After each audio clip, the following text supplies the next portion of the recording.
Can you hear me now? Yes, yes, yes, yes. Yes.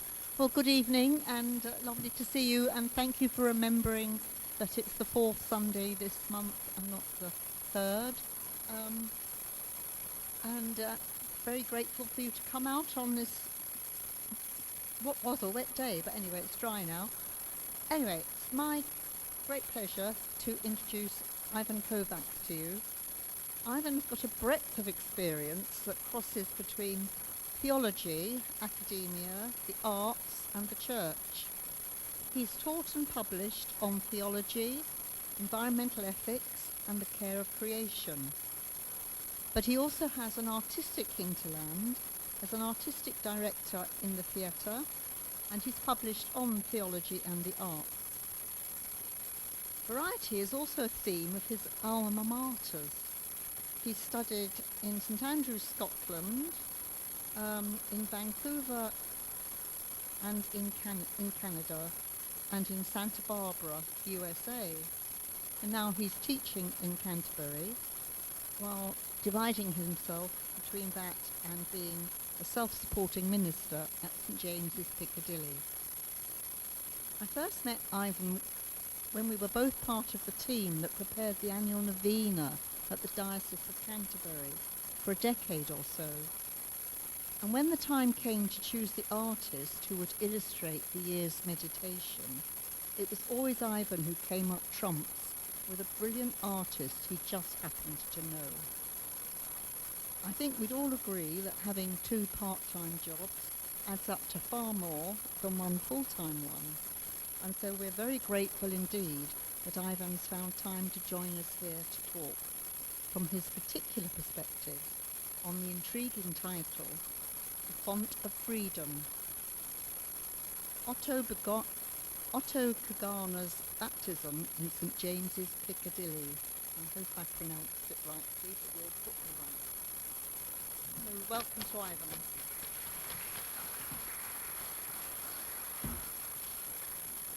Judith, and thank you for really taking me back to some of the earliest days of my wife Julie and I, who's very graciously come to the session tonight as well.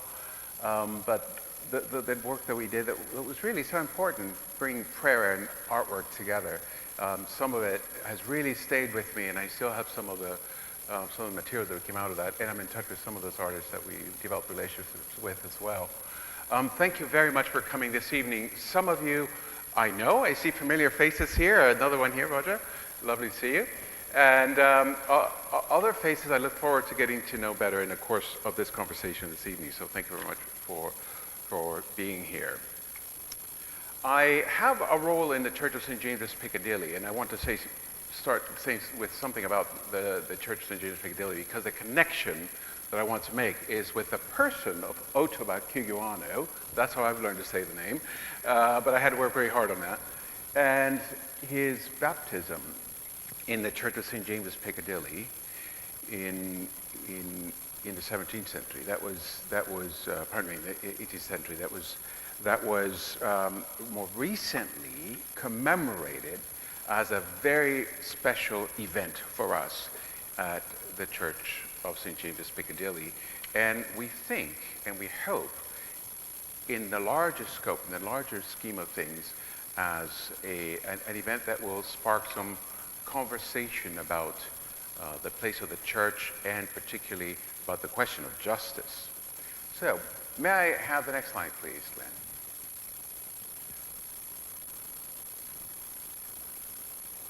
So first let me say something about the church, and we can go on to the next one. This is the Church of St James Piccadilly, which was designed by Sir Christopher Wren soon after, or immediately after, he built the Church of St Paul's Cathedral in London. And in fact, it is said that this church was what he had in mind as what ought to be a contemporary church, contemporary to his time, that was completely stripped back of sentiment and stripped back of sort of the period's preference for dark churches or very somber environments. And he intentionally builds a church with very large windows. The slide hardly does it justice, but you can just about appreciate what that church looks like when the light just comes through at a certain angle, and just the gloriousness of that interior is. But his thinking was really to take the best of Protestant thinking into a Catholic tradition, and to let the let the light of reason flood the church. That was his intention. Next slide, please. Here we have the picture of the church in its exterior, and we're facing Piccadilly. And I wanted to show this courtyard in particular because we have both liturgical events, but also more cultural arts events, and also a food market during the week. And that allows us to invite people from the street and to allow this porousness, this open space that exists between the church and the world, the city, and the sanctuary. And that's a very important part of the ethos of St. James Piccadilly, this open, invitational, borderless almost kind of connection between the two. Next, please. Then we've got the interior of the church. You can appreciate it perhaps more in the kind of sobriety and symmetry that it features. But again, I really want to highlight the light and how light and reason come together, particularly in this period of the Enlightenment. Next slide, please. And that's our rector, Lucy Winkett. I'm part of a larger team of ministers that are there. I'm a self-supporting minister, one of two, and there are others that support the work of the church and the mission of St. James Piccadilly.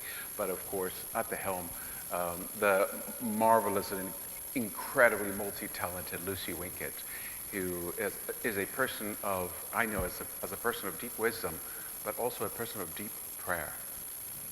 Next slide. Let me say something about the ethos of the church, and really just a summary of what I think will be important for us to connect, in order to connect the person of Ottobah Cugoano and the church as it is today, and what we think is particularly our mission and our calling as a church in central London, a church that has a very high national profile, but also an international reach. And perhaps we can talk about that later.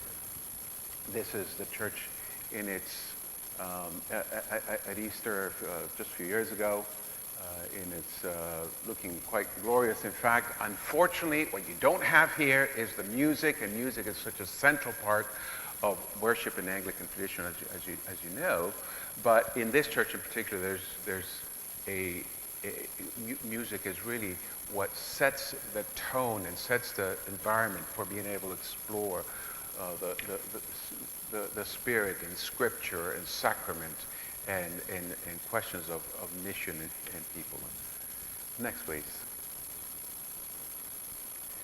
The church is in no small way, I think, inspired by one of the greats who occupied the place of rector, the seat of rector at St. James's Piccadilly, no less than William Temple, well known to us here in Canterbury because of his period as Archbishop of Canterbury in sort of the middle part of the Second World War. But he was at St. James's Piccadilly for a couple of years during the early years of the First World War, and then had Manchester and York in between. But Temple says the church is the only society that exists for the benefit of those who don't belong to it, those who are not part of the church. The church is the only society that exists for the benefit of those who are not its members. And that's a very powerful statement about what we think of church, and certainly what Temple thinks of church in his time as having to rethink of itself and its mission and its connection with the community and society around it.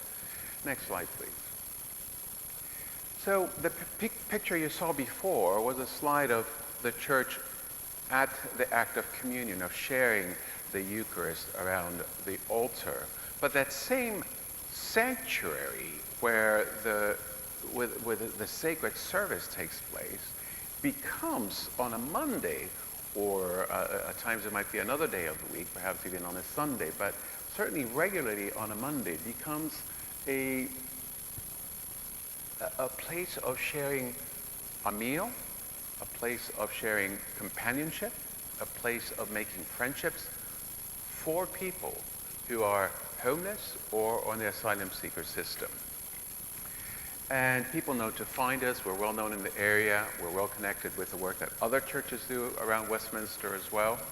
But in that space, we invite people to, from our church, members of our congregation, to join other people who are might be living on the streets, might be living in very socially precarious circumstances, might be struggling with addiction, mental illness, or various conditions that make life very difficult for them, or indeed who might be at some point in the asylum seeker system.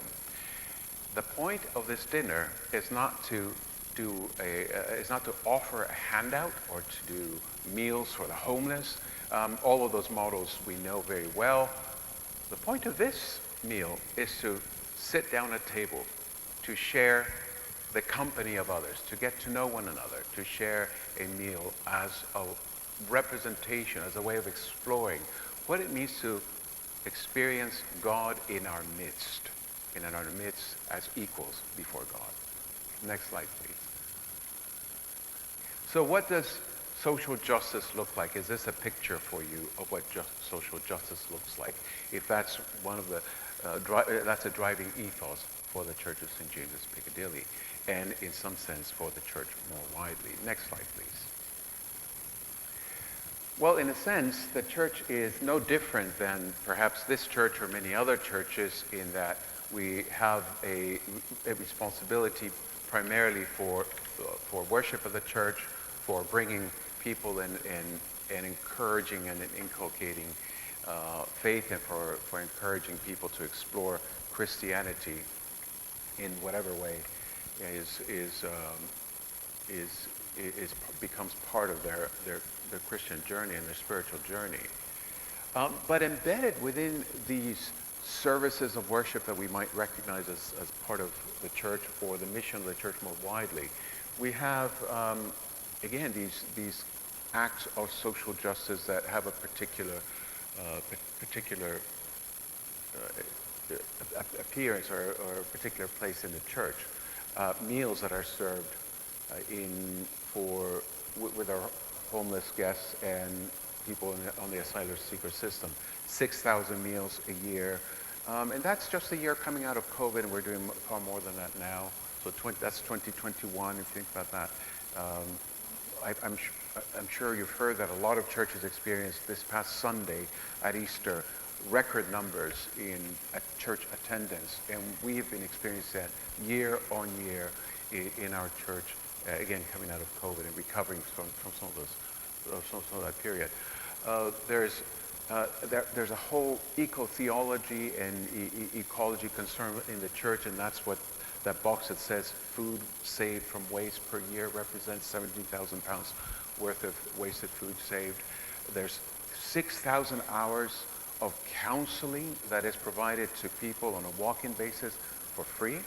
We have a very long-standing arrangement with people who are at various points on the training programs for counseling certifications, and that becomes for us a way of connecting with people who have a need to have a listening ear, but perhaps not just from a minister, but for someone who can refer them to mental health care, emotional care, questions of trauma, of addiction, and so on. And 6,000 hours of care provided over the course of the year is quite significant. But also people that are accompanied through the asylum seeker system. And that's a very, very broad task, which might involve primarily developing relations with people who need support, who might be coming, and most likely are coming out of very traumatic circumstances themselves, having journeyed from other nations, but also having come out of their home countries with stories behind them that they have difficulty perhaps communicating to people who haven't experienced those kinds of traumas. But it might involve listening, and it involves certainly having meals together, but also helping people to navigate the asylum seeker system. For example, by accompanying people to their tribunal hearings in the courts, and that's a very important part of what we do. There's music, as I said already. There's a whole side of public lectures and teaching and arts and culture and so on. But my focus today really is on this question of justice, again, so that we can connect with the person of Ottobah Cugoano. Next slide, please. This is an arts installation, which we saw in the cathedral as well. We installed it at St James Piccadilly. It was a boat that was used by asylum seekers drifting in the Mediterranean that landed somewhere near in Greece. And that was recovered, and some of those life vests were recovered to use as a boat, symbolizing or calling the church back to being what it was always meant to be. The boat was installed in the nave. The word nave in Latin is navis, which means boat, and that boat which is the church is always meant to be a place of safety, a place of security, a place of welcome, and a place where people can feel that they will be, whatever the storms they face, they are going to be okay because God is with them. The living Christ, the Lord of the seas, is with them. And that's what that installation was about. Next slide, please. So is that what social justice looks like? That's all right. We can go to the next one. Next, please. This is the caravan, which is in our courtyard, or sort of between the courtyard and a very large garden. I don't have time to show you that today, but a very beautiful garden in central London. And this is the caravan where people have their listening, counseling service, and that people use it day in and day out. Next slide, please. So I think three questions that our church is always asking itself in different ways and with different parts of the community of the church. Where does justice come from? And what does justice look like? And ultimately, what is justice for? And what is our place in that? Next slide, please. So, is this what justice looks like? People always comment that in our church, what they find, one of the things they find most moving about our church service is the fact that we start out with everyone sitting in the pews, as you would in any church, as we would in this church. But for the act of communion, we invite people to come forward and to form a circle around the altar. And as you can see, that circle becomes many layers deep. And that act, that physical act of coming forward and of gathering around the communion table, and that together celebrating the presence of the living Christ in bread and in wine, becomes a powerful symbol of welcome and of belonging and of centering our community around the sacrament of the living Christ. There's something about, it seems to me, from talking to people who relate to us, how it makes it feel to join that group at that point. It makes them feel that they're on an equal footing with everyone else. But is that a picture of justice for people? Next picture, please. Let's then talk about Cugoano, and then we'll try to bring it all together at the end. Next. I promised you that I would say something about the baptismal font, because that baptismal font is in fact the baptismal font in which Cugoano was baptized in the 18th century. It's also the same font that William Blake was baptized in, and everyone else who's ever been baptized in this church has been baptized in this font. What is significant about Cugoano is that he is the first person of African descent ever to be baptized in the Church of St James Piccadilly. It's a very interesting story, and I want to say a little bit more about that. But let's have a look at another picture of the font, and maybe a close-up picture, or a close-up picture about the life of Cugoano. We'll come back to the font. This is Cugoano, who became a campaigner against slavery.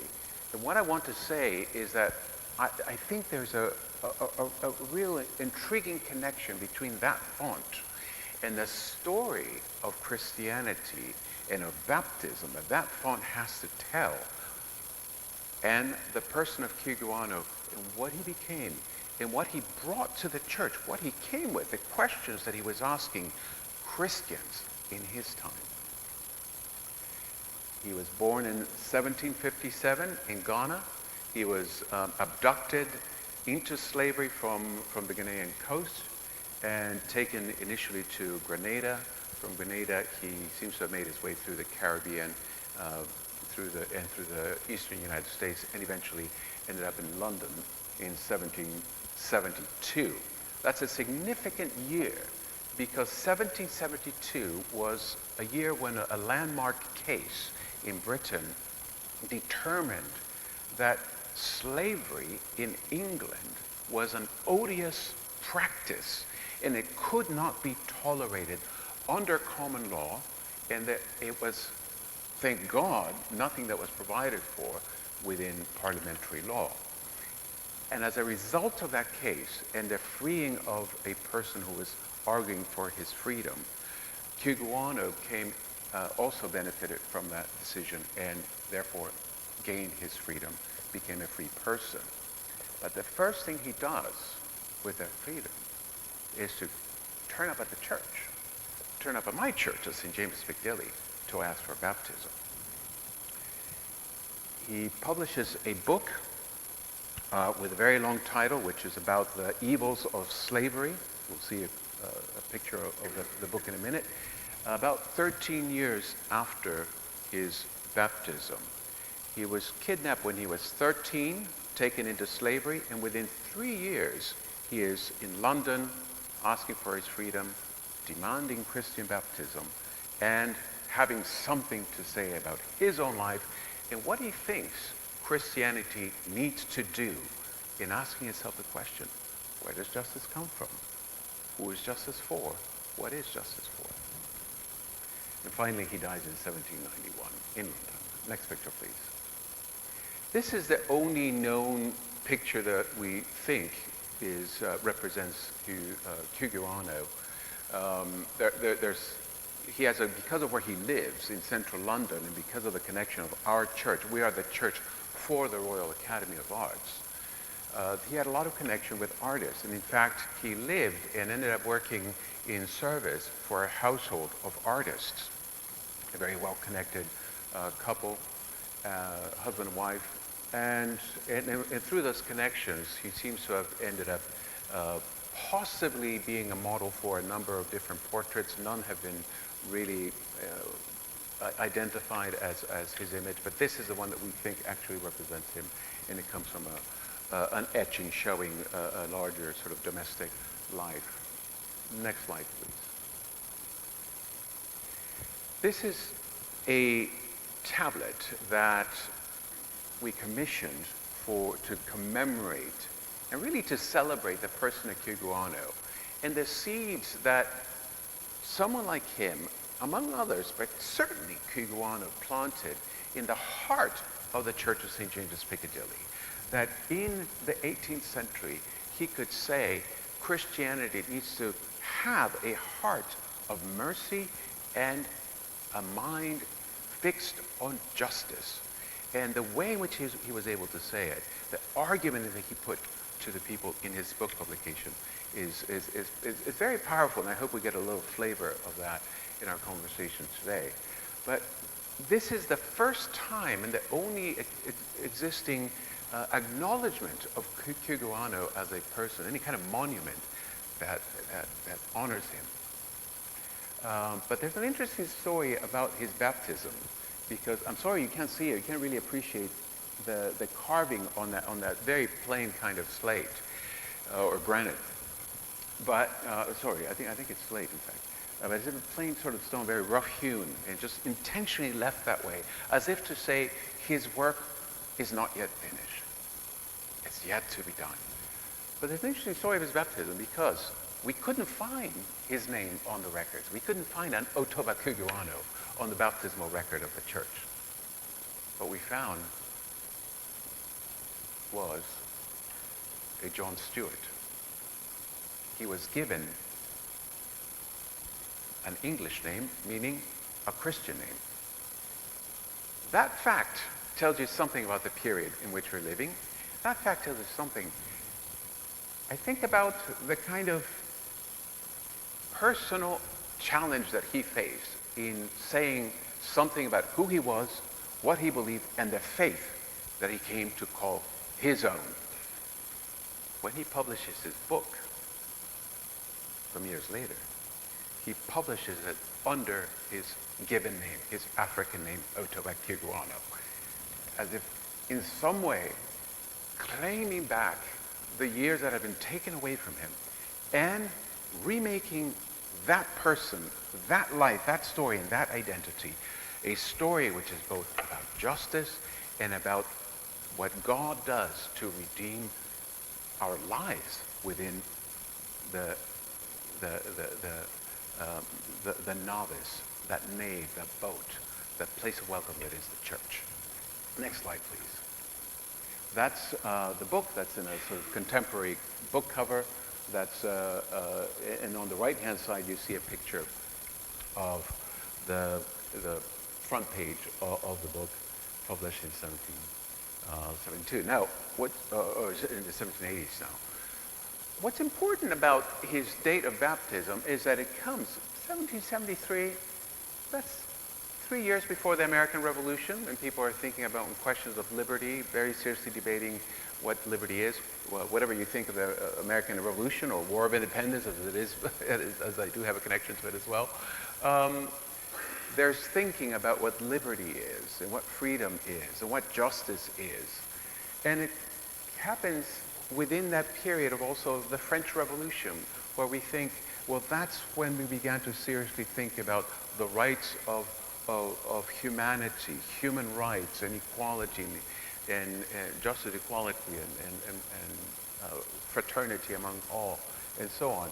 But I think Cugoano has a different kind of thought that inspires him, not just because of his own experience of making his way to freedom, but I think because of his conversion story and the way in which he comes to Christian baptism. Next slide, please. So let's talk about his baptism. Next slide, please. Now, the baptismal font, and what I'm calling the font of freedom, because I think there's something of a glimmer of that promise of God that is there embedded in the story that this font tells when Cugoano walks up to it to receive his Christian baptism. This is a carving on the very front of the font, which shows the baptism of Jesus. You recognize our Jesus, John the Baptist. But that font has got, it's rather large and has got two other carvings on either side of the font. Let me tell you about those carvings. Next slide, please. This is just about the best I could do with getting a close-up image of that side of the font. But what you have there is the story of the flood, Noah's flood. Now think about this. This is a baptismal font featuring the story of Jesus and his baptism on the front. Why are we telling the story of the flood? Is there a connection there? Any thoughts? Salvation through water. Other thoughts? I heard a few people say they felt there was a connection there. Is there a connection there? Do you see other things? Yes, please.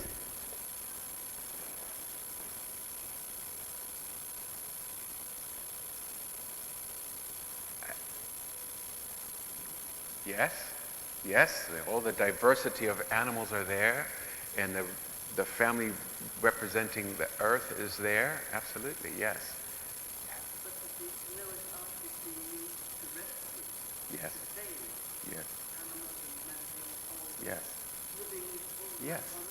Yes, it's a story of salvation. It's a story of water. It's a story, in a sense, the baptism of the world itself.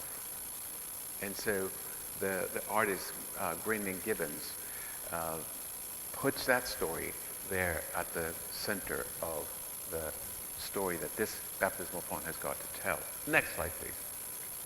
On the other side, and here's what I want us to focus on for a moment, is, again, very difficult to tell from the detail that you have in front of you, but it is a story of Philip and the Ethiopian. And you remember that story in which the Ethiopian coming with, heading back towards his home country with a book of the Bible and reading through the prophets, asks for baptism. And I've gone back to that story and I thought, hold on, he doesn't just ask for baptism. He puts the idea in Philip's mind that you can have baptism where you are. That God can meet you as you are, where you are, in whatever circumstances you find yourself in, if that is who you think you have found. If you have found God in your midst, if Christ has become the way forward for you, and if the scriptures have spoken to you in that way, then, remember what the Ethiopian famously says, well, there's a stream here.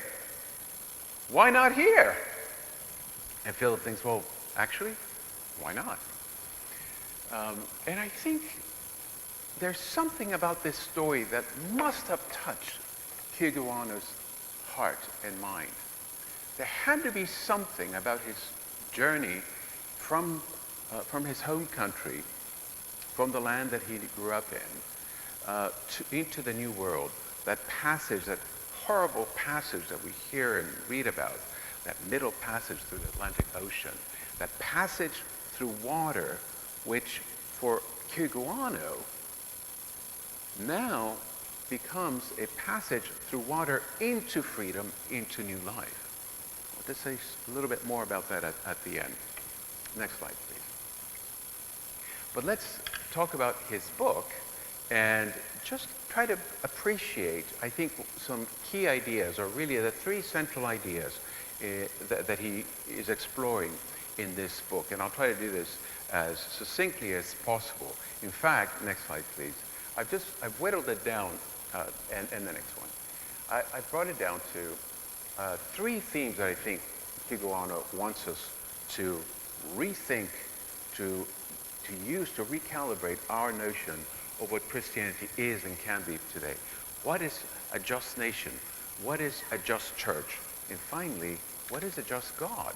And how can we become agents to show and live the picture of what a just nation, a just church, and a just God looks like? Next slide, please. So, a just nation. Let me give you a little snippet of what Cugoano writes in his book. It's a very sort of large book, tells his life story, his philosophy, and then he comes to a forensic case for why Christianity, the churches, ministers, and the nation as a whole, of all people, ought to be the ones who are at the forefront and leading the way in the abolition of slavery. Next slide, please. So, here's what he says. Were the iniquitous laws in support of that oppression and injustice abolished, meaning slavery, and the righteous laws of Christianity, equity, justice, and humanity established, multitudes of nations would flock to the standard of truth and would count it their greatest happiness to be under the protection and jurisdiction of a righteous government. Now think about what he's doing here. He's talking to the nation. He's talking to the people who make laws for us. He's speaking to people in parliament. He's speaking to judges. He's speaking to people who have the power to turn the wheels and to make a change.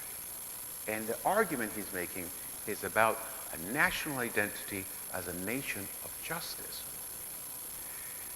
And as a Christian nation besides, and we'll see that in the next slide. So bear that in mind for a moment, his plea that of all countries in the world, Great Britain should be a country, a nation, leading the way as a nation of justice. Next slide, please. He's asking that we come to believe in the God who is a just God, and that we make that belief and that conviction of the heart and the conviction of the human spirit a practice in our day-to-day and indeed in our churches and as a society more widely. Let's have a look at the text in the next slide. Cugoano says, we would wish to have the grandeur and fame of the British Empire to extend far and wide, and the glory and honor of God to be promoted by it, and the interest of Christianity set forth among all the nations, but not to be supported by the insidious pirates, the predators, murderers, and slaveholders. And here he's talking about the various ways in which, and the various forms of suffering that he himself has known in his journey into slavery. If we're going to have a nation and a community called the church that believes that a God who is just, then we're going to have to get some things right. And we're going to have to think really hard about what it means to be Christian and why being Christian is synonymous with our belief in a God who is ultimately just and whose justice must be seen in tangible ways in the world. This is his plea and his calling us to account for living according to a just God and making that plain. Next slide, please. And finally, it's a just church. And I'm very, very pleased at this point to be in the company of a number of ordained ministers in this church, but also of people who are lay ministers in their own churches in various ways. This is really, really important, because Cugoano is now speaking to us, to those of us who have a voice, who have a place, who stand in front of a congregation, who lead prayers, who lead Bible study, who minister the sacraments in the churches. And this is what he has to say to the Christians of his time. Next slide, please. But I am sorry to find among Christians, and I think it is a great deficiency among the clergy in general, when covetous and profligate men are admitted amongst them, who dare not speak the truth, but neglect their duty much, or do it with such supineness that it becomes good for nothing, only decked out with the external trappings of religion. Much of the great wickedness of others lieth at their door. I don't know how you hear that in this really warm and inviting and generous company, but I feel it. I feel the sense of contrition that I think he's asking me to asking of me, but also the sense of agency. He's saying, but you can be the people who question, who don't just take it lying down, who don't just sit back and let things happen, who actually rethink who are the people in our churches who actively support slavery or who might in fact be involved in the horrible evil of slavery. And he's asking questions of people whose faith is the faith of a just God, the faith that is to create a just nation, and the faith that in the church is meant to be a light to the world. Next slide, please. We're almost to the end. So, here's the font. Here's the story of Philip and this Ethiopian ambassador. And again, my question is, what did Ottobah Cugoano think and feel? How did he respond to this image presented before him? And I would like to think that it made him feel connected to the work of God from history and in his time, and connected and rooted finally in a church, in a society, in a community, and in a family where he belonged. Next slide, please. Now, how has Cugoano's, this is our final section, and how has Cugoano's work and legacy inspired our church at St James Piccadilly?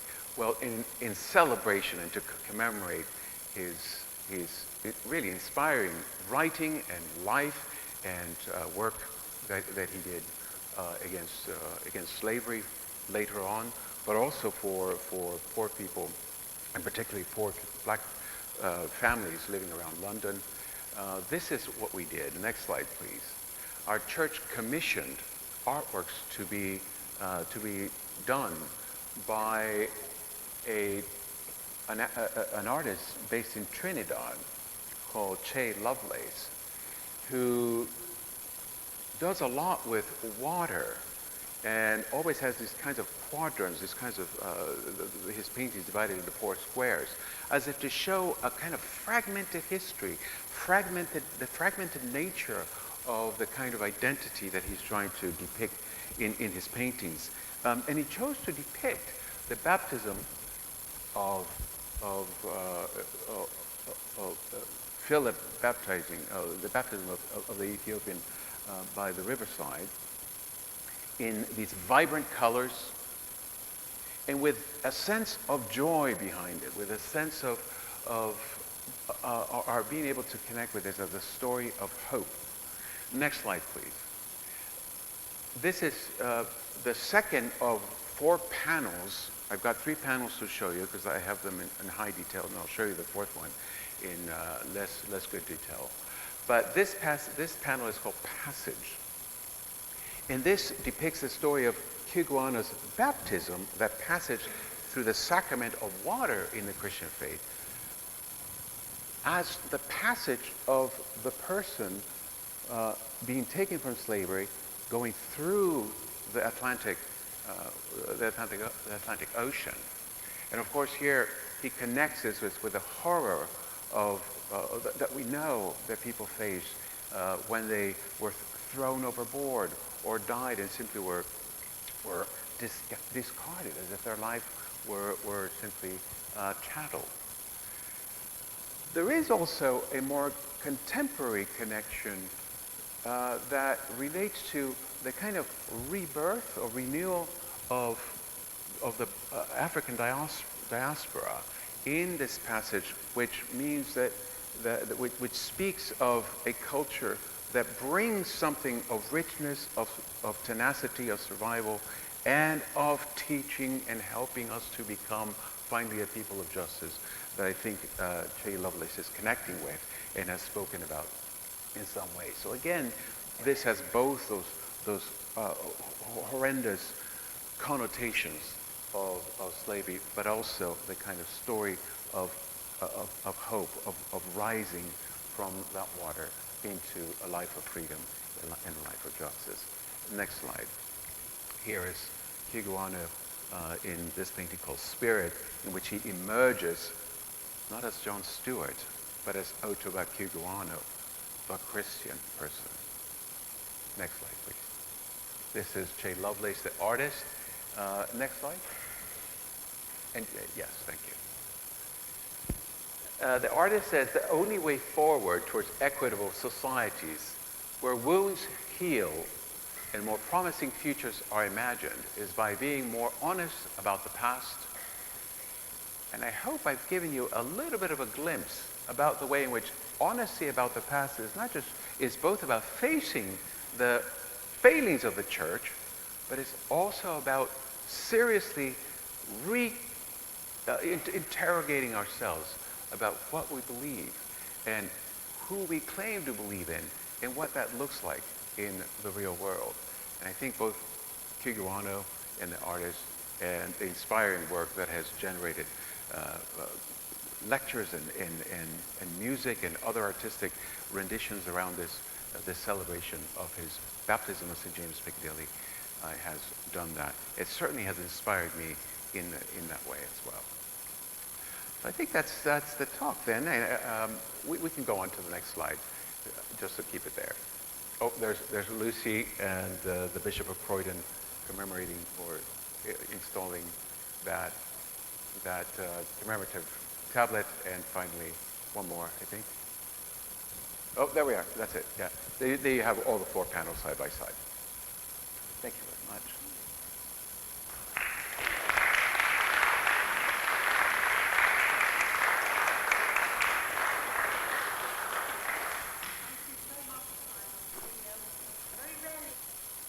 Historical subject, because we have contemporary in our title, but I think you proved to us that history teaches us a lot about our current society, and there's not much difference, rather sadly. Right, so any questions or thoughts or comments, and have we got a roving mic? And Dorian will take the mic round. So who would like to start us off?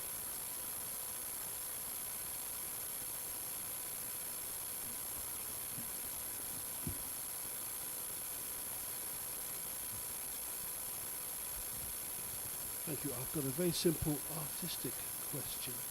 When I first saw the font and the ark, I thought, oh gosh, that's a toy shop ark. Was toy shop ark images invented in the 18th century? Had it been around from, or did Gibbons come up with it? Question. I don't know is the answer, where that comes from, but I think you're right to question that kind of shape, that kind of imaginative and maybe even playful shape of the ark. We know from research in shipbuilding from the ancient Near East that in fact what we might have seen would be a coracle, a round boat. And in fact in some of the evidence of flood stories, flood narratives that seem to mirror or have similarities with the biblical flood narrative, that's what you have. You have a coracle, a round boat, which would be more typical of that part of the world and that part of history. So yes, I mean, the thing is reimagined in the way in which people thought about shipbuilding and the kind of craft that went into it and the history of shipbuilding in this country. But that becomes a way into understanding the nature of the sacrament of baptism as something that happens not just for the individual, but perhaps has further rippling effects in the world more widely. Yes, yes. And I'd love to know what he thought when he saw it. Yes, very good.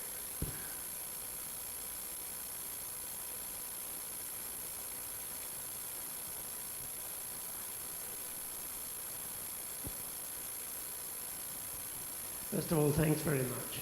That's really very lively and has an enormous relevance to what we're doing in this church. Because we're attempting, to assist 4 asylum seekers. 2 have left us now. 2 from Algeria, 2 from Iraq. And a lot of what you said echoes. Just one small practical question before I come to the other point. You said you accompany them to tribunals. Well, when one of our lads, a young unaccompanied asylum seeker, I'm really croaking, was due to go to a tribunal, we weren't allowed to accompany him, just as solicitor and social worker. Yeah, I mean, that's very interesting. Do we have a right to be there?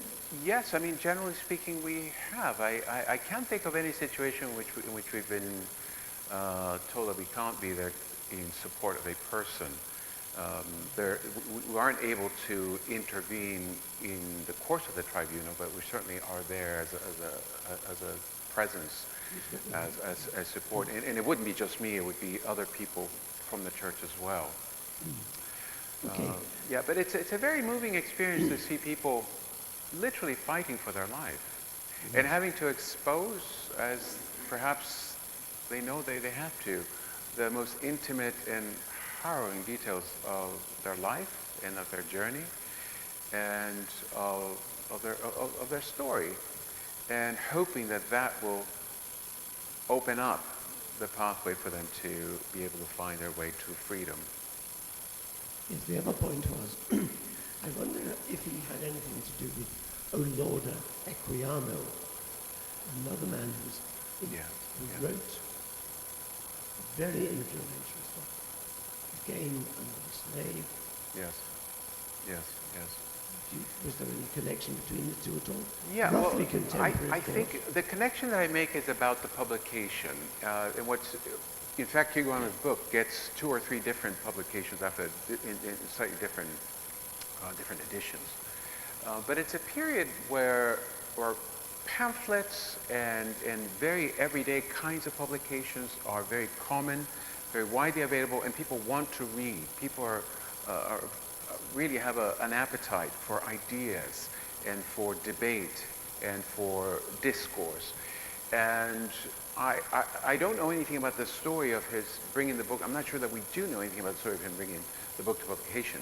But we do know that he was the first black person in Britain, the first person of African descent to publish a book in this country.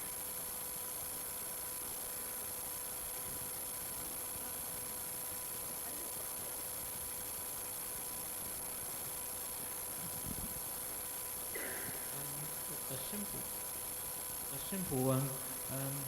What court case was it that gave this right of not being a slave? Yes, Somerset versus Stewart. And I could give you the name of the judge, but it's gone just now, but yes. So was this 1772. Was that before or after the Zong case? Sorry, I missed that last part. Was it before or after the Zong case, the case of the slave ship? Oh, very, very good question. I need to look that up. That's a really important connection to make. Yes. Thank you so much.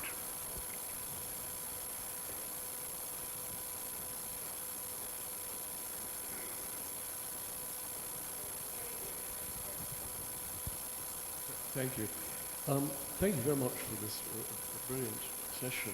However, there are one or two slightly disturbing aspects to this story. Let me mention it's particularly a quote that you read to us about the grandeur and fame of the British Empire was hopeless, extend far and wide. And, this is a case of cultural extraction. This poor man was extracted from one culture into another. He was displayed as an exotic person in elite dress by the Cosmos, Richard and Maria Cosmos, patrons in London. There is a disturbing aspect to this. It's cultural extraction. And to read this with the theology of the font, we see it again. I mean, as Christians, we think of the font in terms of salvation. When Jesus, a Jewish peasant, is baptized in the Jordan, this is a different business. This is ritual worship. This is really mistaken. We Christians, we think of baptism and salvation. But originally, in Jewish times, we tend to forget about the Jewishness of Jesus. This is ritual worship. And nowadays, we really want to think about this in a broader faith context. At least I do. And we can think about wudu in Islam, which is not really immersion in baptism. It is simply ritual worship, as pure as we can be before God. This is what ritual worship is. Likewise, in Judaism, the ritual worship. Jesus submits to a ritual worship to be pure before God, not baptism into salvation. We put that upon it later. So the fact that this guy is extracted from the African culture and subjected, maybe I'd like to know if his tribe, undertook a form of ritual worship. I'm sorry, this is disturbing, but that's how I feel about it. Well, yes. Thank you so much for that, because there are a lot of elements that are deeply disturbing about the story, and I've tried to give a very, very summarized version of and some highlights which I think have been significant in reinforcing the ethos of justice in our own church, and having that being its calling and its mission in London. But let me just say 3 things about those really important points that you make. And first of all is that, of course, that language of empire and Christianity of church and state we wouldn't use today. We would question it very deeply, and we certainly wouldn't use it in the way in which Cugoano seems to take for granted. And I think because it's the way in which people thought about themselves as a nation, as a monarchy at the time. And so the language, perhaps something gets lost in translation when we read it today. We fail to connect with those cultural, historical, the time that it comes from. So that's number one. No, we wouldn't say that today. We would question anybody doing that. But secondly, I think if we look at it from a different angle, it looks as if Cugoano is saying, guess what? I am one of you.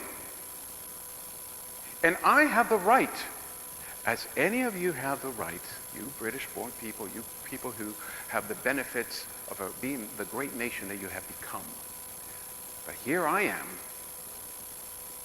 asking for a part in that nationhood, and in the making of what that nation is going to be, and what that nation ought to be, not just for itself, but for the world, is a nation of justice. I think it takes a lot for a person. He's age 16 when he's baptized. He's still a relatively young man when he publishes the book. And if we think about where he's coming from, there's a lot of courage there, I think.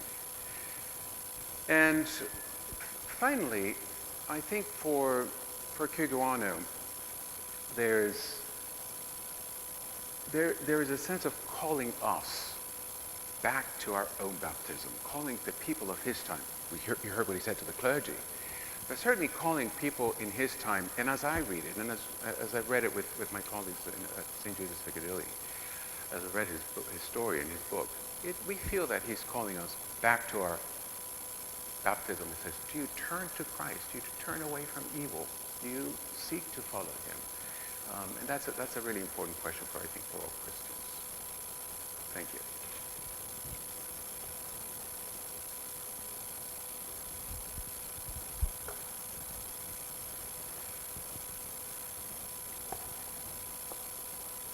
Thanks very much, Ivan. Fascinating. At the time when he was baptized, he was a 16-year-old lad? Yes. The first black guy ever? In the Church of St James Piccadilly. What did the Thunderer say about it the next day? What did? The Times, the paper. The national response. Great question.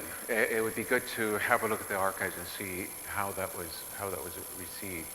I have to say I'm not terribly encouraged by what I might find, just because of the way in which he had to be given, as it were, or people felt that he had to be given an English name because that would be his Christian name, rather than accepting his given name as the name with which Christ found him, and in which he claims as his own, in a faith that he claims as his own. So I don't know is the answer, but it's a really good prompt to look that up, actually, as a matter of historical record.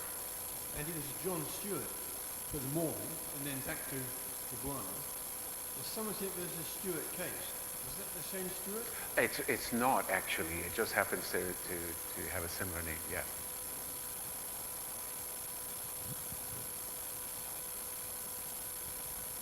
Thank you for enlightening and interesting talk. St James Piccadilly, long ago in the 90s, I produced my work on an artist acting cafe, historically. Wonderful. And a very interesting show. The last time I was in there, just after COVID, and they had a health concert.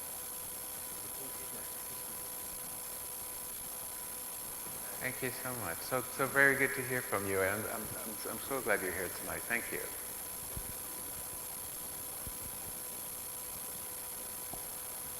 Couple of factual questions.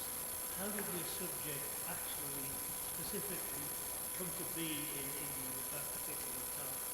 And what would be his status? How did Cugoano come to be at the church? Yes, in England, in the church. How did it come to be there? Yes, I mean, he ended up living in the parish, in fact, and working in a home around that parish. That was a connection. Oh, it looks as if when he came to the country, it was really at the point when that decision was made in the law, and he was immediately a free person and really lived up to what those opportunities, the opportunities that opened up for him as a result of that. But yes, it looks as if he lived in a parish. He also lived in a house just behind the Houses of Parliament. That's where he lived for the rest of his life. But yes, I mean that was a connection, and I think that probably, if I'm thinking back even at sort of sketches from the period, there wasn't a lot built up around there. Those lands initially were lands that belonged to St James's Palace, and by a royal charter, that was given to the church. Was he himself a victim of slavery? Yes.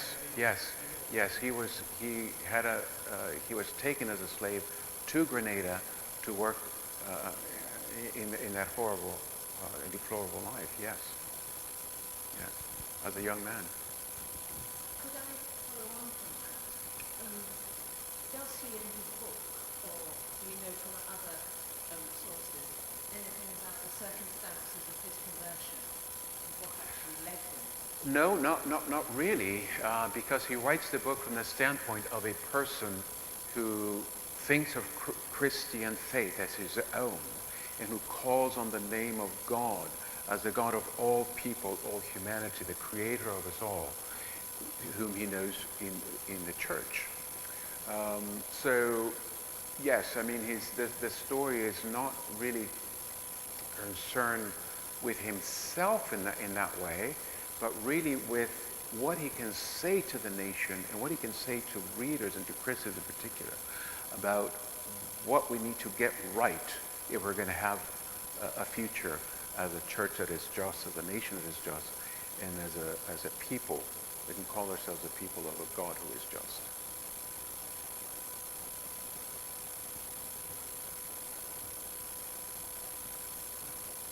But one thing is clear from the book. I will add this because it's wonderful to find this. He knows his scriptures backwards and forwards. He quotes scripture liberally and illustrates his arguments with texts from both the Old and New Testament. So yes, clearly someone who did his homework. I just wanted to thank you so much for an inspiring talk, and wanted to explore some of the resonances of the message of this story with the contemporary situation in which we find ourselves with regard to the government's attitude to migrants. I was a vicar over in West Kent for 10 years, and one Sunday morning, 4 migrants from youths from Iraq came into the church and managed to communicate to me through very limited English that they wanted baptism. So after putting together their stories, they've been converted in home countries, had fled for their lives and been killed, managed to get here to this country and were given asylum, were given a place to live in the parish and being looked after because they were minors at the time. And eventually they were baptised, and then they moved on to Canterbury, announced life to here, where 2 of them were beaten up within inches of their death and put into hospital. Fortunately, they didn't die. They were beaten up by Muslim thugs because they'd been distributing Christian literature on the streets of Canterbury. That was just the beginning of their trials. They then, of course, had to begin to apply for asylum to live in this country abroad. And I found myself called to their tribunals as the so-called expert witness and had to testify to the authenticity of their conversions to the Christian faith. So I feel it's deeply relevant, your story, and St James Piccadilly, with what's going on now. I wonder if you could say something into that, please. Well, what you've said just reminded me of, I'll tell you a very small anecdote along those lines. And it was a phone call that I got at the middle of my working day. I had a phone call from an immigration officer at Heathrow Airport saying, we have so-and-so here. We're getting her ready to be sent back to her home country. She claims to have had a Christian baptism and that this will endanger her when if she's returned to her home country. Very similar story to what you're telling. Can you prove that her baptism was genuine? I don't know how much time I have on the phone. I don't know whether the connection is going to hold up. I don't know whether there's how close the deportation is, or whether she's going to be in lockup for some time. I knew exactly who the person was. And I knew exactly what we could say about her life and about the vision that she had for herself as a very young girl in Iran who saw herself as different because she believed differently than others, because she understood God to be different from what other people believe in, how she was taught and brought up to believe. And because as a teenager, she encountered a Christian, someone who had had a conversion quietly and secretly. And from that, her heart, her mind, her identity grew up really around that I need to know who Jesus is. I need to know God. I need to know God in a way that I'm not being shown in this place where I live. Long story short, she came to our church, asked for baptism. She came through the preparation course along with others. This was around the time of COVID, so we had to do quite a bit of jigging around. And in fact, it was my wife Julie who baptized her in her church at St. Peter's Eaton Square, because our church couldn't host group gatherings. We had a different, she was able to do that on her own at St. Peter's Eaton Square. There was no doubt in either of our minds that this was a genuine conversion, and we knew so much of the backstory and of the, frankly, phenomenal ways in which the Christian narrative, just for her, made sense and it spoke a story of freedom for herself and for the difference that she could make in the world. And so I was able to say that to the immigration officers. I'm very glad to say she's now working her PhD at the University of Westminster. Wonderful. Well, just to finish my own account there, so I was called as an expert witness and I had to give account to the Home Office people there as to the authenticity of their conversions. And I said, well, look, they've been beaten up to within an inch of their life in Canterbury. What more evidence is needed to convince you that they are genuinely Christians? They were turned down at that point. The case was referred to a higher judge who then finally allowed them to stay in the country. Well, thank you. It's a deeply humbling story for me to hear. Thank you so much.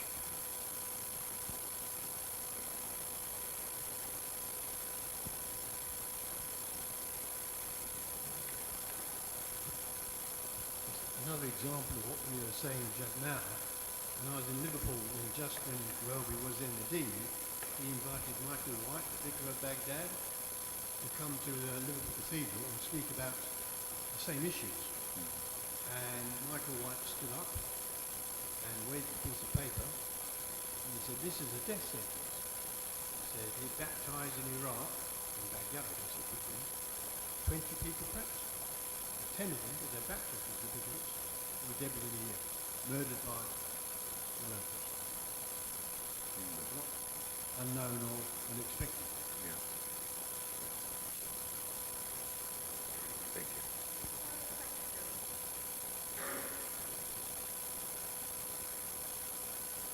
One feels they've said what they'd like to say and asked what they'd like to ask. In which case I'll call on Patsy.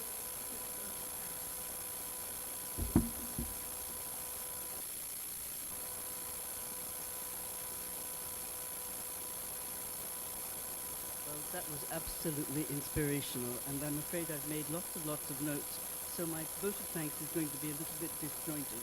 Please forgive me for that. First of all, your story about St James Piccadilly. I'm going to have a look in the next time I'm in London, and I really do want to see that font, especially if plate is massive. Absolutely marvelous. And I love this term eco-theology, which I hadn't heard before. Certainly that is practiced, I think, quite a lot nowadays in the churches, certainly from what I see in Canterbury. But the fact remains that there are still so many homeless people on the streets and all the rest of it. Whatever we do is still totally insufficient to meet demand. I don't know if things are getting worse, possibly they are. However, you're obviously doing wonderful work, and congratulations on that. But I loved your story about Cugoano, if that's the way to pronounce him. What an extraordinary amount of self-belief this character had. He started, I mean, can you be any lower than he was black for a start? And we're talking about a time in the 18th century when that was, well, need we say, and I don't need to go into detail there. He was a slave, he belonged to somebody else.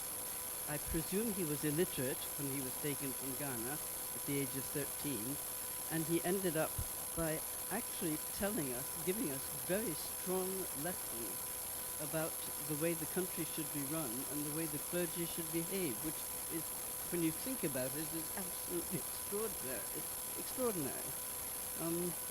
Yes, I don't know where to start with that. Thank you so much for telling us about that, and for these wonderful panels that you showed us for your Trinidadian artists. They're marvelous. Thank you very much indeed. We enjoyed that hugely. Thank you.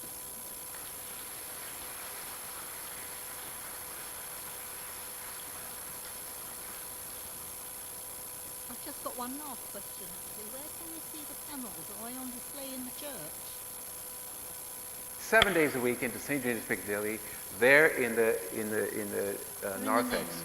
In the narthex, as you come in the church, you will see 4 panels, one in each sort of as a cornice, in just below the bell tower. Thank you very much. Yes, astonishing pieces. Really doesn't do it justice.